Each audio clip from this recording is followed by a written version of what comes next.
My teenage years were full of sketching, angst, and trouble. I wasn't popular or unpopular. Maybe just forgettable. I guess that gave me a sense of freedom, so I hung out with crazy kids, doing crazy things, even though I mostly just watched the chaos ensue. We did it all. Put fireworks in mailboxes, hide roadkill in people's garages, break windows of the barber shop in Anchorage. My dad was furious, but he was so busy working he couldn't do much to stop me from going out. I think being an adult means there's no one to stop you making hard decisions. He had to make a living, and he couldn't be in two places at once. Yeah, I realize that now. But at the time, I was sure he was more interested in growing his business than what was going on with me.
He was working another late night, and my friends were over, saying how bored they were and how they had come all the way out to my house for nothing.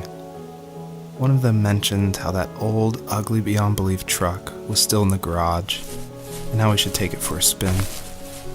I was only 15, so I kind of fought it for a while. The next thing I knew, we were careening around the mountain path, rocks spitting onto the sides of the cliff, while my dad's cringeworthy bluegrass blared out the speakers. I drove while my friends were in the back of that yellow and purple truck, throwing beer bottles and trash at anything remotely interesting. It felt like I was soaring in the air with borrowed wings. But all good things have endings. A cop outside of Eagle River pulled us over after he saw us in a bottle rocket into someone's yard. What followed was a long night of talking to disappointed adults and feeling smaller than ever.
After he drove me home from the police station, I blew up at him, saying how I never wanted to be like him, how I was going to be someone and leave that hick icebox for good.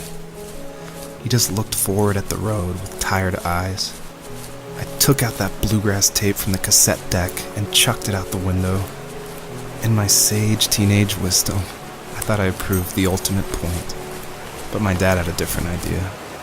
He slammed the brakes, slowly bowed his head while gripping the steering wheel, and finally looked at me. All he said, like it was a polite request, was, "Make this right." I sat there in silence, fuming, but I eventually got out and combed every square inch of the woods, muttering profanity after profanity. I found it 30 minutes later, near a small waterfall off the road.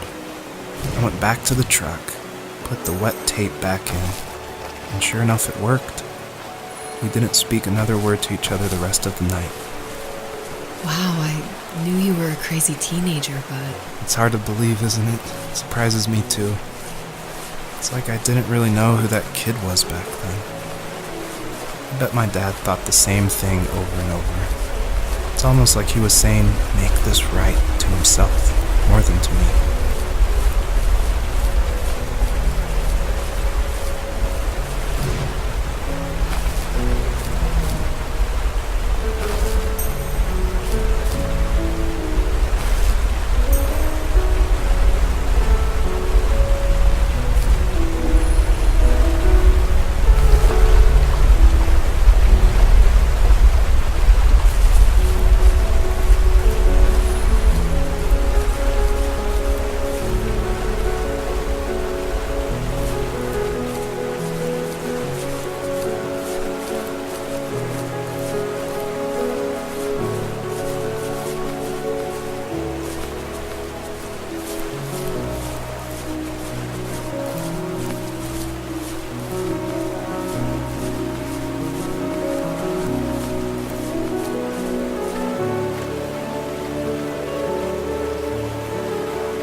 I miss that time in life when you didn't have to wear the right clothes or like the right things in school.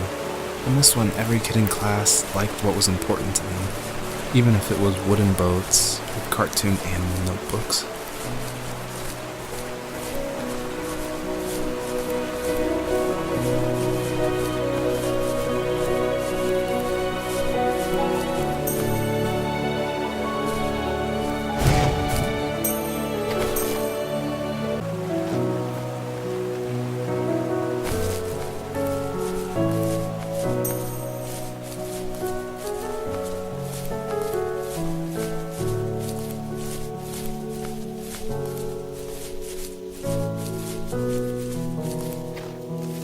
If there was some way I could take my love of drawing and turn it into a way of escape, nothing would make me happier.